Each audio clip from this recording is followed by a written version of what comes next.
매캐한 흙먼지가 자욱한 한양 외곽의 마장. 이곳은 전쟁의 상흔이 채 가시지 않은 조선의 밑바닥이었다.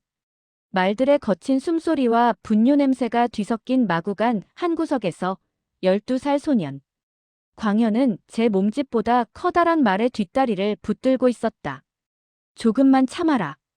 곧 시원해질 게야. 광현의 앞에는 훈련도감의 군마 한 마리가 고통스러운 듯 앞발을 구르고 있었다. 말의 허벅지에는 주먹만한 종기가 시퍼렇게 부풀어 올라 고름이 가득 차 있었다. 일반적인 마이들이라면 독을 뺀다며 독한 약초나 붙이고 말았겠지만 광현의 생각은 달랐다. 이건 안에서 썩은 물을 다 뽑아내지 않으면 결국 말이 죽을 병이었다. 광현은 품 안에서 낡은 칼 한 자루를 꺼냈다. 숫돌에 수천 번을 갈아 날이 시퍼렇게 선 식도였다. 짐승을 고치는데 격식이 무슨 상관이랴. 광현의 눈빛이 매섭게 빛났다. 주변에서 지켜보던 노련한 마이들이 혀를 차며 소리쳤다. 이놈아, 말 다리 근육을 건드리면 영영 못 쓰게 된다니까. 그냥 고약을 붙이라니까 그러네. 하지만 광현은 듣지 않았다. 그는 이미 수백 번도 넘게 짐승들의 사체를 해부하며 근육의 결술과 혈맥의 흐름을 눈으로 익힌 터였다. 소년의 손이 망설임 없이 허벅지의 가장 부푼 지점을 향해 내리꽂혔다. 서걱. 질긴 가죽이 잘려나가는 소리와 함께 검붉은 피와 악취나는 누런 고름이 폭포처럼 쏟아졌다. 구경하던 이들이 코를 쥐며 뒤로 물러났지만 광현은 눈 하나 깜짝하지 않았다. 오히려 고름 속에 손가락을 집어넣어 굳은 피떡과 썩은 살점을 파냈다. 말은 비명을 지르며 요동쳤지만 광현은 온몸으로 말의 무게를 버텨내며 끝내 모든 오물을 긁어냈다. 됐다. 이제 살았어. 광현이 땀과 피로 범벅이 된 얼굴을 닦으며 웃어 보였다. 신기하게도 발광하던 말이 거짓말처럼 차분해졌다. 며칠 뒤 다리를 절던 그 군마가 마장을 힘차게 질주하는 모습에 사람들은 경악했다. 천한 마의 놈이, 그것도 어린 놈이 칼질 몇 번으로 말의 생명을 살려낸 것이다. 그러나 광현에게 돌아온 것은 칭찬이 아닌 멸시였다. 사람들은 그가 지나갈 때마다 옷자락을 여미며 피했다. 저놈 손 좀 봐라. 말피가 배어서 씻어도 지워지질 않는구나. 불길하게 짐승 몸에 칼이나 대고 다니니 평생 피냄새나 풍기며 살 팔자지. 광현은 자신의 붉게 물든 손바닥을 내려다보았다. 손톱 밑에는 아무리 문질러도 지워지지 않는 피멍 같은 자국이 남았다. 하지만 소녀는 부끄럽지 않았다. 비록 짐승일지라도 자신의 칼끝에서 생명이 다시 요동치는 그 경이로운 감각을 잊을 수 없었다. 어느 날 밤 광현은 마구간 구석에서 죽어가는 말의 눈망울을 닦아주며 다짐했다. 이 손에 묻은 것이 더러운 핏물이 아니라 생명을 살리는 귀한 흔적임을 언젠가 세상에 증명해 보이겠노라고. 달빛 아래 소년이 쥐고 있는 작은 칼날이 차갑지만 고요하게 빛나고 있었다. 이것이 훗날 왕의 몸을 고치고 조선 의학의 역사를 바꿀 신의의 손이 될 줄은 그 누구도 짐작하지 못하던 시기였다. 마장에서 말의 종기를 째며 이름을 알린 지도 어느덧 몇 해가 흘렀다. 광현은 이제 제법 듬직한 청년이 되어 있었고 그의 칼솜씨는 더욱 정교해졌다. 하지만 그가 사는 세상은 여전히 차가웠다. 짐승을 고치는 마이는 사람을 고치는 의원 근처에도 가지 못하는 그저 피 묻히는 천민일 뿐이었다. 그러던 어느 무더운 여름날 광현은 약초를 구하러 성박 빈민촌을 지나다 비명 섞인 통곡 소리를 듣게 된다. 소리가 나는 곳은 무너져가는 초가집 앞이었다. 그곳에는 한 젊은 사내가 거리에 쓰러져 고통으로 몸부림치고 있었고 그의 아내는 흙바닥에 주저앉아 목 놓아 울고 있었다. 의원님, 제발 한 번만 더 봐주십시오. 살려주십시오. 아내가 매달린 이는 화려한 비단 도포를 입은 한 의원이었다. 그는 코를 막으며 불쾌한 표정으로 환자를 내려다보았다. 허허, 이미 늦었다고 하지 않았느냐. 목 뒤에 잡힌 이 거대한 종기는 이미 도끼가 골수까지 뻗쳤어. 기가 다했으니 이제 명을 기다리는 수밖에 없다. 괜히 손을 댔다가 내 명성에 흠만 날 일이야. 의원은 냉정하게 돌아서 버렸다. 광현은 홀린 듯 쓰러진 사내에게 다가갔다. 사내의 목 뒤에는 어른 주먹보다 큰 종기가 시커멓게 썩어 들어가고 있었다.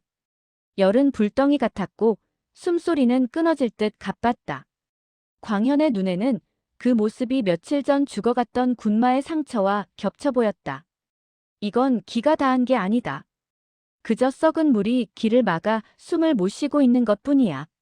광현이 사내의 목에 손을 대려 하자 주변 사람들이 경악하며 소리쳤다. 이보게, 자네는 마의가 아닌가? 감히 사람의 몸에 손을 대다니 제정신인가? 사람의 몸은 신성한 것이야. 짐승 잡던 손으로 어찌 감히. 광현은 잠시 멈칫했다. 조선의 법도는 엄격했다. 신분이 낮은 자가 허가 없이 사람을 진료하는 것은 중죄였고 특히 몸을 훼손하는 행위는 짐승만도 못한 짓으로 여겨졌다. 하지만 환자의 고통 어린 신음이 광현의 심장을 때렸다. 사람의 몸이라고 해서 짐승과 다를 게 무엇입니까? 광현이 나직하지만 단호하게 입을 열었다. 짐승도 고름이 차면 죽고 사람도 고름이 차면 죽습니다. 죽어가는 이를 앞에 두고 법도만 따지는 것이 의원의 도리라면 나는 차라리 마의로 남겠습니다. 광현은 아내의 간절한 눈빛을 확인한 뒤 품에서 익숙한 칼을 꺼냈다. 마구간에서 수천 번 휘둘렀던 그 칼이었다. 구경꾼들이 비명을 지르며 고개를 돌렸고 멀어지던 의원도 기가 찬 듯 걸음을 멈추고 지켜보았다. 광현의 손끝이 미세하게 떨렸다. 사람의 살점은 말의 가죽보다 훨씬 얇고 부드러웠다. 조금만 깊어도 숨통을 끊을 수 있었고 조금만 얕아도 독을 뽑아낼 수 없었다. 광현은 눈을 감고 환자의 맥동을 느꼈다. 그리고 다음 순간 그의 칼이 전광석화처럼 종기의 중심을 갈랐다. 푸악! 말의 상처에서 보았던 것보다 훨씬 지독한 악취와 함께 검은 피고름이 솟구쳤다. 광현은 당황하지 않고 깨끗한 천으로 피를 닦아내며 종기 깊숙이 박힌 심을 도려냈다. 환자가 잠시 단말마의 비명을 지르더니 이내 거친 숨을 고르게 내쉬기 시작했다. 죽음의 그림자가 짙던 사내의 얼굴에 미약하게나마 생기가 돌기 시작한 것이다. 지켜보던 사람들은 할 말을 잃었다. 명망 높은 의원이 포기한 목숨을 말이나 고치던 천민이 단 한 번의 칼질로 잡아온 것이다. 광현은 땀에 젖은 이마를 닦으며 자신의 손을 내려다보았다. 말피가 아닌 사람의 피가 묻어 있었다. 그것은 공포가 아니라 뜨거운 확신이었다. 사람도 살릴 수 있다. 내 칼은 죽이는 칼이 아니라 살리는 칼이다. 이 사건은 삽시간에 도성 안으로 퍼져나갔다. 사람을 수술하는 미친 마의가 나타났다는 소문은 광현에게 새로운 희망인 동시에 거대한 시련의 시작이었다. 빈민촌에서 벌어진 칼질 사건 이후 광현의 삶은 폭풍 속으로 빨려 들어갔다. 사람을 살렸다는 칭송보다 천한 것이 사람의 몸을 난도질했다는 비난이 더 거셌다. 하지만 광현을 가장 괴롭힌 것은 비난이 아니라 자신의 무지였다. 우연히 고름을 짜내 생명을 구하긴 했으나 사람의 몸은 말보다 훨씬 섬세하고 복잡했다. 광현은 낮에는 마장에서 일하고 밤에는 폐지 더미에서 구한 낡은 의서를 탐독했다. 그러던 어느 날 그는 운명적인 스승을 만나게 된다. 도성 외곽에서 괴짜 영감이라 불리며 약초나 파는 늙은 의원 사암도인이었다. 사암도인은 광현이 가져온 낡은 칼을 보더니 코웃음을 쳤다. 짐승 잡는 칼로 사람을 고치겠다. 내 놈은 의원이 되고 싶은 거냐? 아니면 백정이 되고 싶은 거냐? 살리고 싶을 뿐입니다. 칼이든 침이든 생명을 붙잡을 수만 있다면 무엇이든 쓰겠습니다. 광현의 눈빛에 서린 단단한 의지를 본 사암도인은 방구석에서 먼지 쌓인 가죽 쌈지를 던져주었다. 그 안에는 일반적인 침보다 서너 배는 길고 굵은 대침들이 꽂혀 있었다. 조선의학은 기를 다스리는데 치중한다. 하지만 이미 썩어 문드러진 종기는 기로 다스릴 수 없지. 그때 필요한 것이 바로 이대침이다. 침으로 종기의 뿌리를 찌르고 그 길을 따라 독을 뽑아내는 것. 이것이 내가 너에게 가르칠 외과 술기다.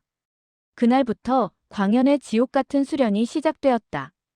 사암도인은 광현에게 산에서 잡아온 돼지의 가죽 아래에 작은 콩알을 심어놓고 가죽을 훼손하지 않으면서 대침으로 그 콩알만 정확히 꿰뚫게 시켰다.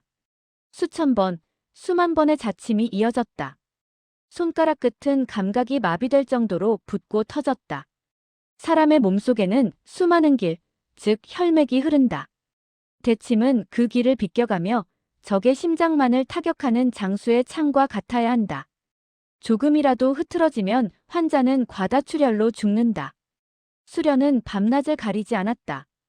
광현은 자신의 허벅지에 직접 대침을 찔러 넣으며 통증의 깊이를 가늠했고 어느 지점에서 피가 멈추고 어느 지점에서 고름이 솟는지 몸으로 익혔다. 그러던 중 소문을 듣고 찾아온 한 양반가에서 사고가 터졌다. 가문의 대를 이을 귀한 독자가 얼굴에 난 조종 입술 근처에 나는 치명적인 종기으로 사경을 헤매고 있었다. 이름난 어이들조차 얼굴은 혈관이 모이는 곳이라 침을 깊게 쓰면 즉사한다며 손을 뗀 상태였다. 광현은 스승과 함께 그 집을 찾았다. 아이의 얼굴은 형체를 알아볼 수 없을 정도로 부어올라 있었다. 광현은 떨리는 손으로 대침을 꺼냈다. 멈추게. 감히 어디라고 그 흉측한 쇠꼬챙이를 들이대는가. 아이의 아버지가 앞을 막아섰지만 광현은 물러나지 않았다. 지금 째지 않으면 도끼가 뇌로 올라가 오늘 밤을 넘기지 못합니다. 법도가 죽어가는 아이를 살려줍니까? 아니면 체면이 고름을 멈춰줍니까? 광현의 서슬 퍼런 일갈에 방 안은 찬물을 끼얹은 듯 조용해졌다. 광현은 촛불에 대침을 달구었다. 시퍼렇게 달궈진 대침 끝이 아이의 인중옆, 가장 위험한 혈자리를 향했다. 서욱. 침이 살을 파고드는 기분 나쁜 소리가 들렸다. 광현의 눈은 오직 침 끝에 집중되어 있었다. 그는 보이지 않는 살 속에서 혈관을 피해 종기의 핵심에 도달하는 길을 보았다. 대침을 비틀어 빼내는 순간 억눌려 있던 고름이 분수처럼 솟구쳤다. 아이의 가쁜 숨이 일순간 잦아들었다.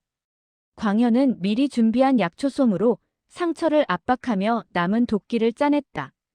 조선의학의 금기였던 대침 절개술이 성공하는 순간이었다. 광현은 그날 깨달았다. 자신에게 주어진 이 대침은 신분을 가르는 장벽이 아니라 생과 사를 가르는 유일한 달이라는 것을. 이제 그는 더 이상 말 피 묻은 마이가 아니었다. 조선의 가장 낮은 곳에서 가장 날카로운 무기를 든 외과 술사 백광현의 본격적인 등장이었다. 양반가 아이의 목숨을 구한 사건은 양날의 검이 되어 돌아왔다. 광현의 신묘한 침술은 도성 최고의 화제거리가 되었고 마침내 조선 최고의 의료기관인 해민서의 하급 의관 자리가 그에게 주어졌다. 마의 출신으로서는 역사에 남을 파격적인 발탁이었으나 해민서 문턱을 넘는 광현을 맞이한 것은 환영이 아닌 서늘한 냉소였다. 짐승 피 냄새가 여기까지 진동하는구나. 어찌 감히 마구간 청소하던 손으로 신성한 의서를 만진단 말이냐. 해민서의 정식 의관들은 광현을 철저히 투명 인간 취급했다.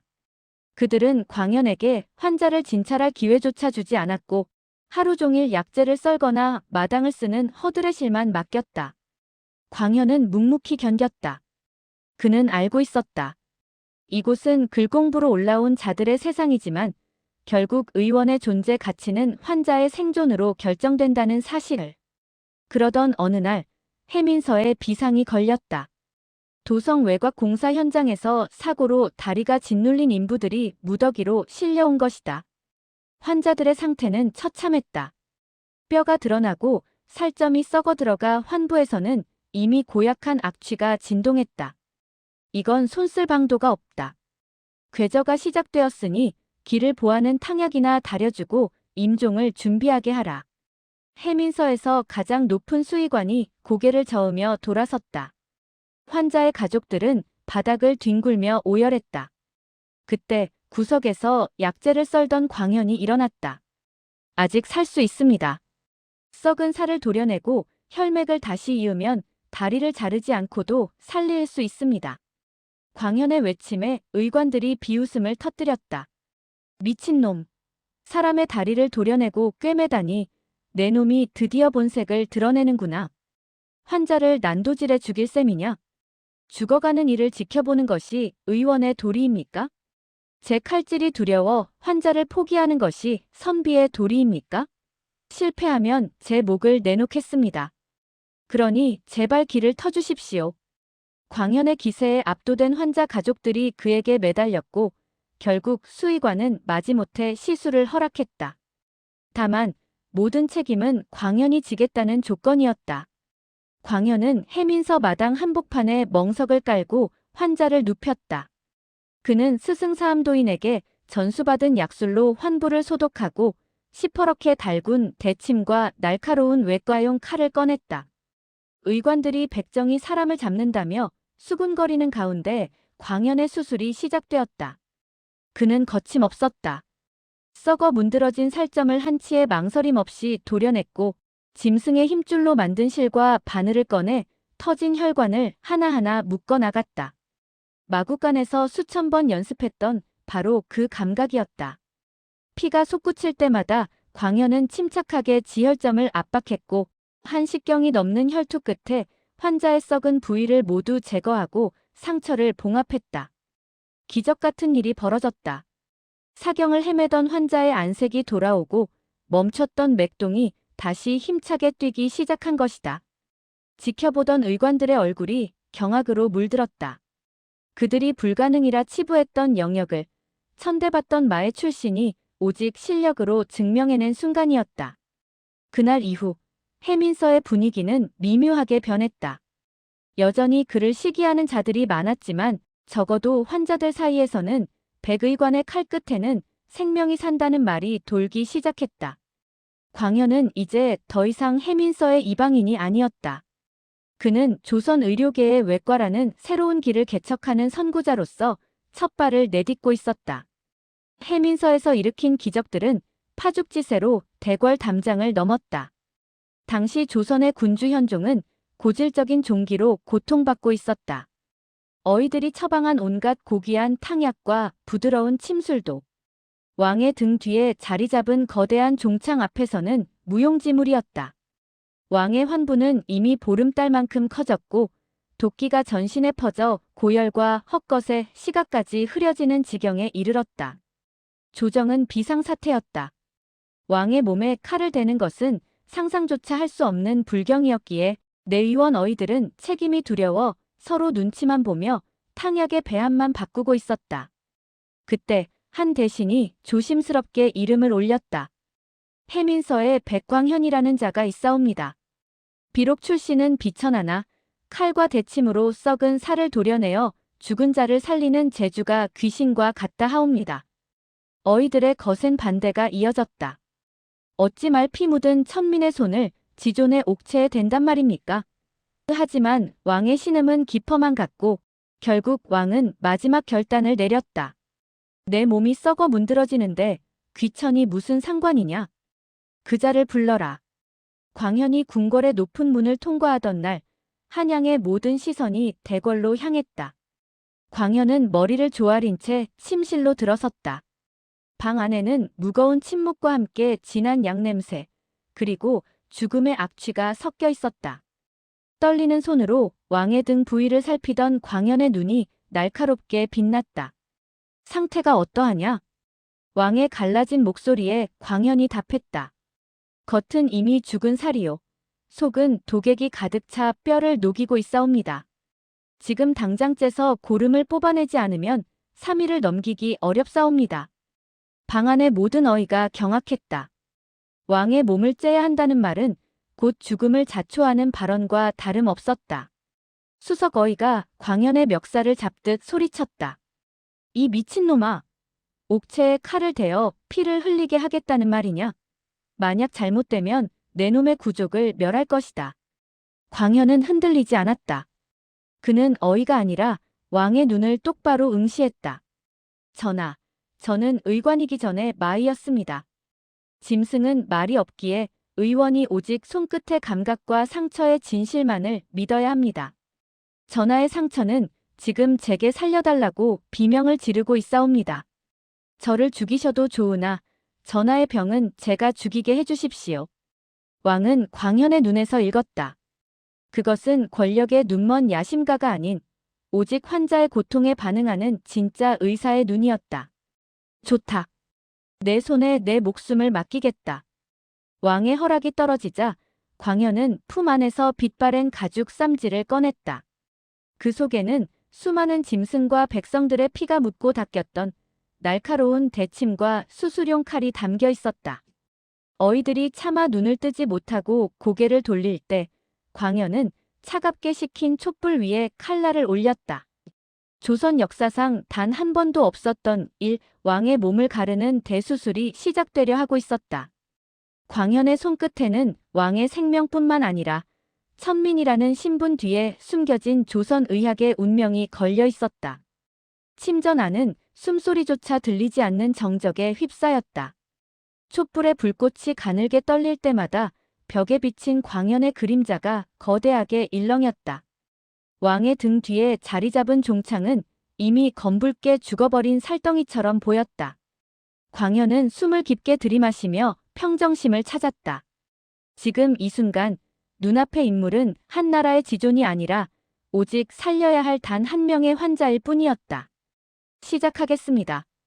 광현의 목소리가 낮게 깔렸다. 그는 먼저 불에 달군 대침을 집어들었다.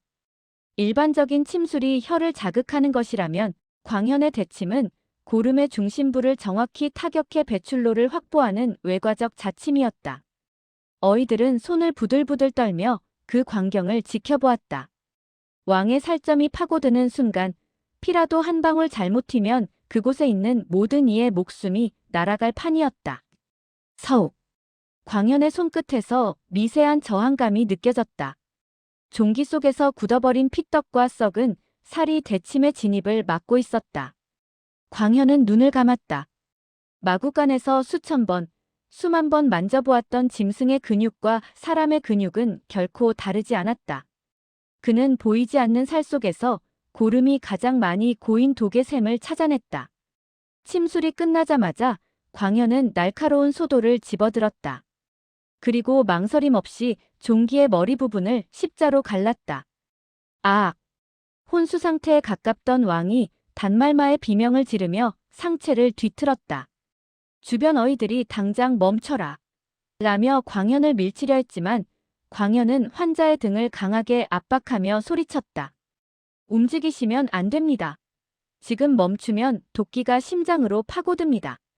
광현의 손가락이 상처 안으로 깊숙이 파고들었다. 그는 손가락 끝의 감각만으로 뼈 주변에 달라붙은 썩은 살점들을 긁어내기 시작했다. 검붉은 피와 함께 지독한 악취를 풍기는 누런 고름이 쏟아져 나왔다. 광현의 손은 순식간에 왕의 피로 붉게 물들었다. 어이들은 비명을 삼키며 입을 가렸고 호위무사들은 칼자루를 꽉 쥐었다. 마지막 한 방울의 고름까지 짜낸 광현은 미리 준비한 약술로 상처를 씻어내고 짐승의 힘줄로 만든 실을 바늘에 꿰었다. 벌어진 살점을 한 땀 한 땀 기워나가는 그의 손놀림은 마치 정교한 자수를 놓는 예술가와 같았다. 마침내 마지막 매듭이 지어졌다. 왕의 거칠었던 숨소리가 신기하게도 평온해졌다. 고열로 벌겋게 달아올랐던 얼굴색도 서서히 본래의 빛을 되찾기 시작했다. 광현은 그제야 쥐고 있던 칼을 내려놓고 바닥에 엎드렸다. 전신은 땀으로 흠뻑 젖어 있었다. 전하, 독액을 모두 걷어냈사옵니다.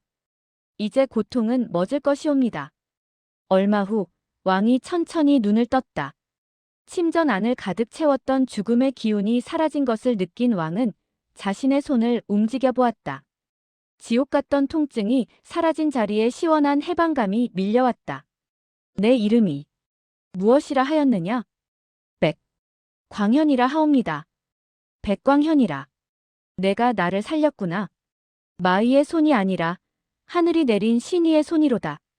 왕의 교지가 내려지는 순간 조선 의학의 역사는 뒤집혔다. 천민 출신의 마이가 왕의 목숨을 구하고 어이라는 칭호를 얻게 된 것이다. 하지만 영광의 빛이 강할수록 시기의 그림자도 짙어지는 법. 광현을 향한 기득권 세력의 거대한 음모가 궁궐 깊은 곳에서 태동하기 시작했다. 왕의 종기를 완치시킨 광현의 명성은 하늘을 찔렀다. 천민 출신이 정일품에 해당하는 어이의 반열에 오르자 궁궐 내의 보수적인 사대부들과 내의원 의관들의 심기는 극도로 불편해졌다. 그들에게 광현은 의학의 정통성을 더럽히는 칼잡이일 뿐이었다. 글 한자 제대로 읽지 못하는 놈이 운 좋게 칼질 한 번으로 어이가 되다니 이는 조정의 수치다. 어둠 속에서 광현을 축출하려는 음모가 싹 텄다. 그들은 광현의 강점인 외과 수술을 역으로 이용하기로 했다. 기회는 생각보다 빨리 찾아왔다. 조정의 실세이자 노론의 거두였던 대감의 외동아들이 심각한 복통과 함께 배가 부풀어 오르는 병에 걸린 것이다. 광현은 직감했다. 이것은 단순한 체증이 아니라 배속이 썩어가는 병이었다. 그는 다시 칼을 들겠다고 선언했다. 하지만 이것은 정적들이 판놓은 함정이었다. 그들은 수술 직전 광현이 환자에게 마시게 할 약탕관에 지혈을 방해하고 맥박을 미치게 만드는 독초를 몰래 섞어 넣었다. 수술이 시작되었다.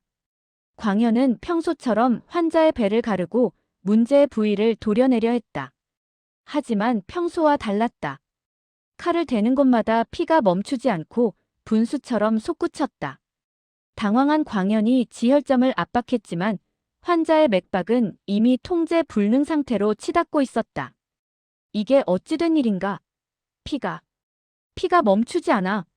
밖에서 대기하던 의관들이 기다렸다는 듯 방 안으로 들이닥쳤다. 이놈 백광현. 내 놈이 드디어 대감 가문의 대를 끊으려 작정을 했구나. 사람의 배를 갈라 피칠갑을 만들어 놓다니 이것이 의술이냐 살인이냐. 환자는 과다출혈로 혼수 상태에 빠졌고 광현은 그 자리에서 의금부로 압송되었다. 그가 사용했던 수술 도구들과 약재들은 모두 압수되었고 정적들은 광현이 천안 출신의 한을 품고 양반들을 도살하고 있다며 왕을 압박했다. 차가운 옥사 바닥에 주저앉은 광현은 자신의 손을 내려다보았다. 왕을 살렸던 그 영광스러운 손은 이제 살인마의 손으로 낙인 찍혀 있었다. 하지만 광현은 절망 속에서도 무언가 잘못되었음을 깨달았다. 내 칼은 정확했다. 출혈이 그렇게 심할 리가 없어. 약재가 바뀌었다. 광현은 옥중에서도 자신이 처방했던 약재의 찌꺼기를 몰래 입에 넣어 맛을 보았다. 희미하게 느껴지는 비릿한 맛. 그것은 지혈을 막는 천남성의 도끼였다. 누군가 의도적으로 수술을 망친 것이었다. 하지만 진실을 밝힐 기회는 주어지지 않았다. 조정에서는 이미 광현의 사형을 논의하고 있었고 그를 아끼던 왕조차 거센 상소문의 입지가 좁아지고 있었다. 광현은 깨달았다. 사람의 몸속에 든 종기는 칼로 째면 그만이지만 사람의 마음속에 든 시기와 질투라는 종기는 그 어떤 날카로운 칼로도 도려낼 수 없다는 사실을.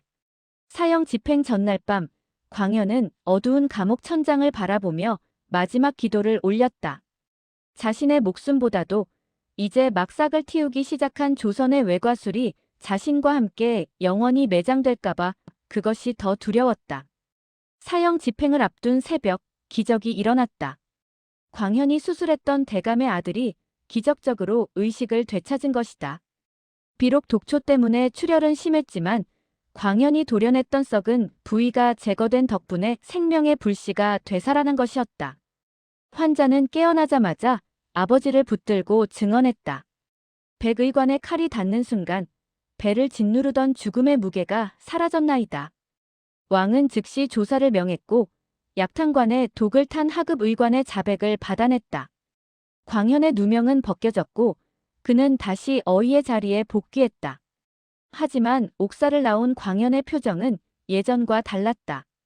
화려한 관복도 정일품의 권세도 그에게는 더 이상 중요하지 않았다. 전하, 소신 이제 궁을 떠나고자 합니다. 왕은 만류했다. 내 실력이라면 이 나라 의학의 정점에 서서 부귀영화를 누릴 수 있거늘 어찌하여 떠나려 하느냐? 광현은 평온하게 미소 지으며 대답했다. 궁궐 안에는 저보다 똑똑하고 글 잘 아는 의원들이 많사옵니다. 하지만 궁궐 밖 썩어가는 종기를 부여잡고 죽어가는 백성들에게는 오직 저 같은 칼잡이만이 유일한 희망입니다.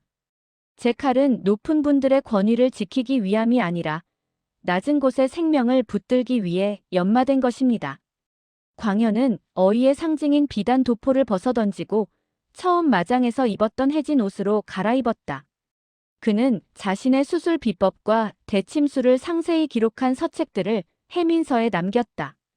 신분과 학벌에 막혀 외면당했던 실전 의학의 정수가 후대에게 전해지는 순간이었다.